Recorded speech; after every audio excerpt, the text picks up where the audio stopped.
The following video is how I land clients that spend multi-millions of dollars with me. Good morning and welcome to In the Car with Clint.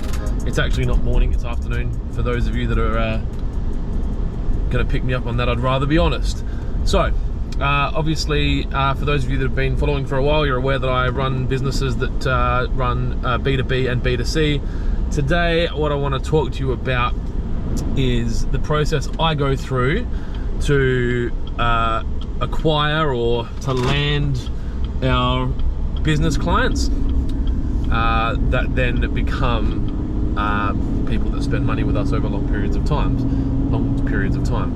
So Water Pro's 13 years old, and we are continuously looking to add new people, new clients to the business so that we can continue to grow.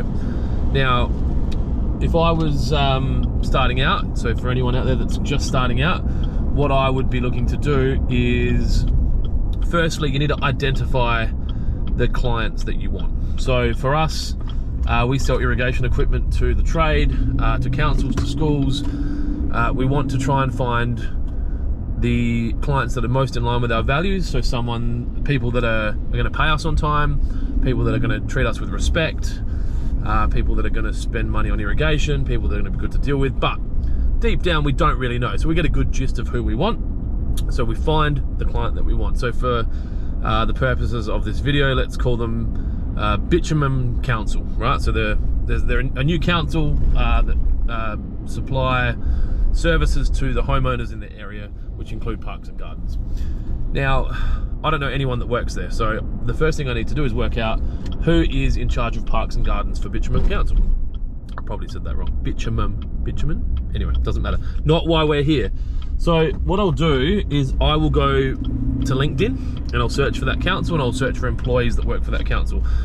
Or I will contact sales representatives that we deal with that supply irrigation equipment and say, hey, have you guys had much to do? Because obviously we sell stuff, but then they sell it to us. So I'll be like, do you know anyone at Bitumen Council? And they'll be like, oh yeah, this guy, Mark Rhodes, he's in charge of parks and gardens. I'll be like, cool, can I get his phone number? And they'll be like, no, we can't share that, or they'll share it with you. If they're not willing to share the phone number with you, it's going to make it a bit harder, but you can still get there. So what I'll do then is try and find Mark on LinkedIn, and I'll connect on LinkedIn. Then I will try and find his phone number or his email address through LinkedIn if I haven't been given it. If you go through the standard process of trying to ring someone through their landline and go through their office, it can be quite hard, and there's going to be a gatekeeper there. So you'll need to learn techniques to get around that, but ideally you get their mobile number and you ring their mobile. 9 times out of 10, no, probably not. 7 times out of 10, they're not going to answer because they don't recognize the number. That's getting higher and higher. If they answer, hi, my name's Clint. I hope I've caught you at a good time. I own an irrigation business that supplies commercial irrigation in South Australia. We're an independently owned blah, blah, blah, blah, blah. I was wondering if you had some time to catch up to, for me to introduce my business. A lot of times it'll be no. So then I'll be like, okay, cool. Can I grab your email address and just send you a bit of information about what we do? Yep, that's fine, I don't mind that. There's probably a Gantt chart, not a Gantt chart, a flow chart for this. But so you ring them, they answer or they don't answer. If they answer, you talk to them. If they don't, you leave a message. If they don't answer, you can try and call them again. I don't like the idea of repetitively calling. It pisses me off, and I know it would piss them off. So if they don't answer, generally I'm gonna send them a text message just explaining who I am and why I'm calling, and then telling them when I'm gonna try again. Because I like the idea of being open, and if they don't want you to call again, they'll just say, look, don't call me again. I'll be like, oh good, I'll send you an email or whatever. Most people are pretty kind, and if you're not trying to sell telecommunications or insurance or internet plans, you're probably gonna be pretty safe, no offense. So the guys, no, I'm not interested. So then they'll be like, okay, send me an email. I'll send them an email. The idea behind landing these, high turnover, repetitive customers is that it should be hard, right? Any customer that comes across to your business easily is going to leave your business easily, right? It's kind of like if you're going out and you're trying to meet someone new. If they go home with you on the first night, you might not want to marry them. But If you build a relationship over time, that relationship can last for a long time. Generalizations only, no judgment. So obviously they've got your information, but they're not interested, whatever. So what I'm also doing while I'm doing this is I'm producing content and posting it on LinkedIn around what we do. I'm commenting on people's LinkedIn that are in similar positions that we've done work with, and I'm just trying to create this social proof that, you know, WaterPro and Clint Adams are people that can be trusted. Now, as time goes by, it's harder and harder for these people to, as time goes by, there'll be more and more exposures to you and more interaction, and then they can learn to trust you more. But you need to create situations where they can see you. So that's when I'd be going to industry events. You know, so in our situation, there's turf associations or there's irrigation associations, and they start to see you popping up at these events. They see your logo on your chest, or they see your face because they've watched your videos because you've commented on their LinkedIn, and there's just more and more contact, which gives the person that you're trying to land as a client comfortability that you can be trusted.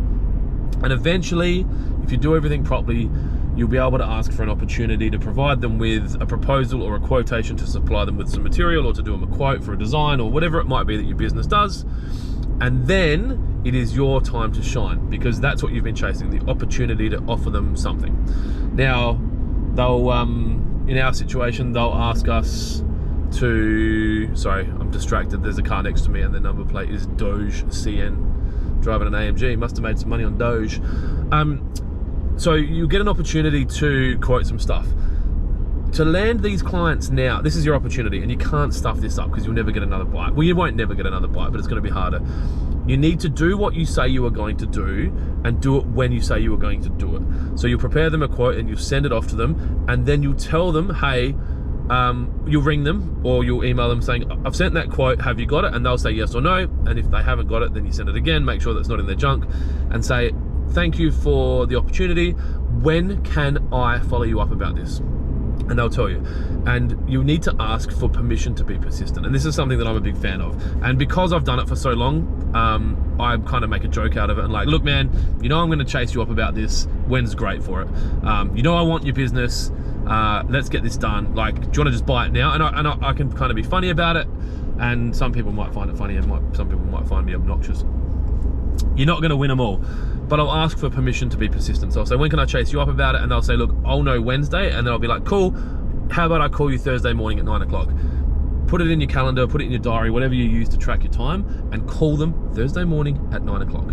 And you'll say, hey, as discussed. They probably won't answer, and then you'll get a text from them saying, sorry man, I'm busy. Like, that's cool, just following this up, I'll call you again later. Don't leave it in their hands to return your call. You need to control the sale. So then you call them up, and they'll be like, yep. And if you are persistent and consistent, and you follow them up, and you run, you know, and you're fair from a pricing standpoint, and you've been around long enough, and you're professional, and you do what you say you're gonna do, it's gonna be very, very unlikely that you don't start winning work with these people. And once you start winning work with these people, you just have to keep doing what you started doing around fairness and quality service and consistency and doing what you say you're gonna do, and magically, you have a new client. And unless you absolutely screw up, you're gonna keep that client for a long period of time, or you work out later down the track that their values aren't in line with yours, and then you stop dealing with them. And that's it. That's how you land a client. So obviously there's varying ways of doing that from a B2C standpoint. You might be using Facebook ads or Google ads or TikTok ads or direct marketing, or you might be door knocking or whatever it is. But ultimately, it all comes down to getting a client, having a communication with them, making an offer, following up on the offer, delivering on the whatever, being consistent, and following up. It's really, really quite simple. You just need some good systems in place to do it, and you will absolutely kill it. And we've done this a lot. We have hundreds of clients that spend tens, hundreds, if not multiple hundreds of thousands of dollars with us per annum, and it all comes from that.